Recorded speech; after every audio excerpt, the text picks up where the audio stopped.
때는 조선시대, 선비 2명이 새로 생겼다는 술집에 들어갑니다. 무슨 주점이 간판도 없고 사람도 없네. 이리 오너라. 걔 아무도 없느냐? 그러자 안채에서 한 여자의 목소리가 들리길 술상 준비할 테니 자리 깔고 앉으시라고 여쭈어라. 어리둥절하던 선비들은 스스로 방석을 챙겨 자리에 앉아 외칩니다. 객이 둘이라고 여쭈어라. 알았다고 여쭈어라. 잠시 후 선비들이 살짝 열린 문 쪽을 보니 양반가에서나 맛볼 수 있는 고급 술과 안주가 소반 위에 푸짐하게 차려져 있는 겁니다. 직접 상을 들고 와서 술과 안주를 즐기던 선비들, 비대면 상태로 추가 주문까지 몇 번 하고 나니 어느덧 해가 떨어져 집에 갈 시간입니다. 이제 다 먹었으니 술값이 얼마냐고 여쭈어라. 7냥 두고 가시라고 여쭈어라. 선비들은 엽전을 소반 위에 일부러 툭 소리 나게 놓고 일어납니다. 7냥 두고 간다고 여쭈어라. 그러자 안채에서 조용한 목소리가 들렸습니다. 다음에 또 오시라고 여쭈어라.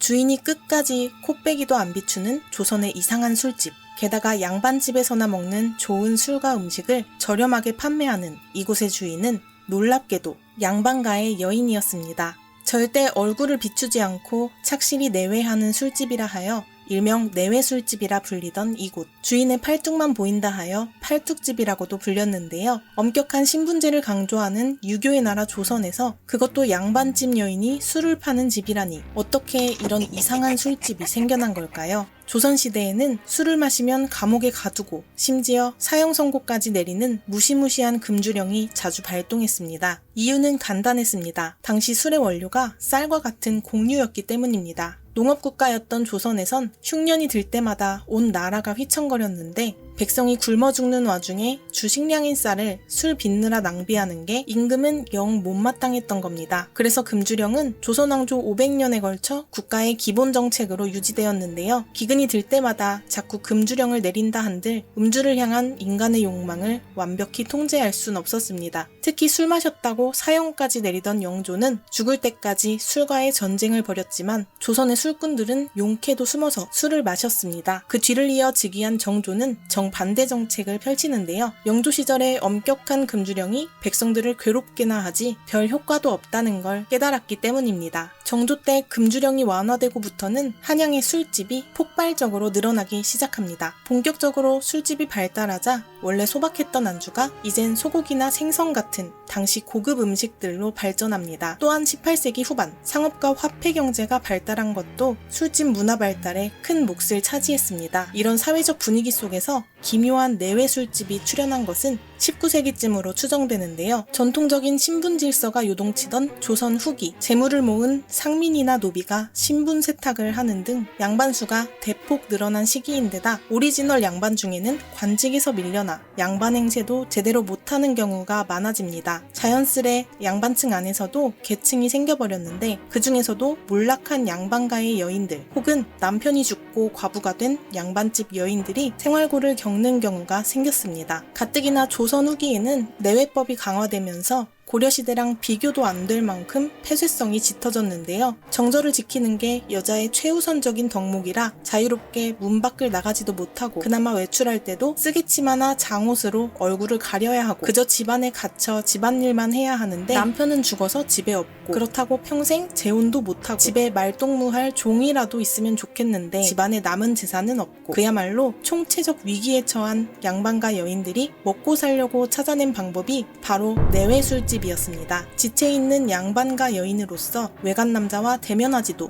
말을 섞지도 않는 일. 비록 생활이 쪼들려 술 장사를 할지언정 체면만큼은 잃지 않고 돈 벌 수 있는 일. 이것이 바로 팔만 들락날락하는 기이한 주점 영업의 정체였습니다. 한편 조선 후기 남성들이 이런 이상한 술집을 찾아간 것도 결국 양반의 체면과 밀접한 관련이 있는데요. 현재 한국도 나라에 큰일이 터졌을 때 나란이라는 사람들이 해외여행이라도 가면 엄청난 비난을 받습니다. 조선시대엔 더 심했겠죠. 사회적 체면을 지켜야 할 양반이 더욱이 여기 관직에 있는 양반이 기생집에라도 드나드는 날에는 엄청난 손가락질은 물론 징계까지 받기 일쑤였습니다. 욕먹기는 싫은데 술은 먹고 싶고 집에서 먹자니 좀 애매한데 주막에서 먹기도 좀 그랬던 양반들이 점점 내외 술집을 드나들기 시작했습니다. 결국 내외 술집은 양반집 과부들의 생계와 양반들의 체면이 은밀한 교집합을 이뤄 탄생한 그런 묘한 장소였던 거죠. 조선시대에 있었던 이 이상한 술집은 한반도 역사에 폭풍우가 불어닥치는 와중에도 그 명맥이 이어지고 있었습니다. 다름 아닌 1924년 동아일보 기사에 청진동의 명물이라며 내외 술집이 소개된 건데요. 이 기사에 따르면 1920년대 서울 종로 청진동 일대에서 내외 술집이 10집 건너 한 집꼴로 번성했고 결국 청진동 일대 대표 명물로 입소문을 탔다고 합니다. 내외 술집은 특유의 은밀함 때문에 당시 일제에 쫓기던 독립투사들이 잠시 몸을 숨기는 거처가 되기도 했습니다. 하지만 후대로 오면서 이곳은 어느새 색주가로 변질되기 시작했는데요. 이제 내외주점이란 이름의 옛날 같은 점잖음은 온데간데 없었습니다. 그나마 주민들이 항의해서 총독부가 음란해진 내외 술집들을 쫓아내니 점점 40집, 30집으로 줄다가 1924년 무렵엔 11집으로 줄어들었다고 합니다. 지금까지 조선의 내외 술집 이야기였습니다.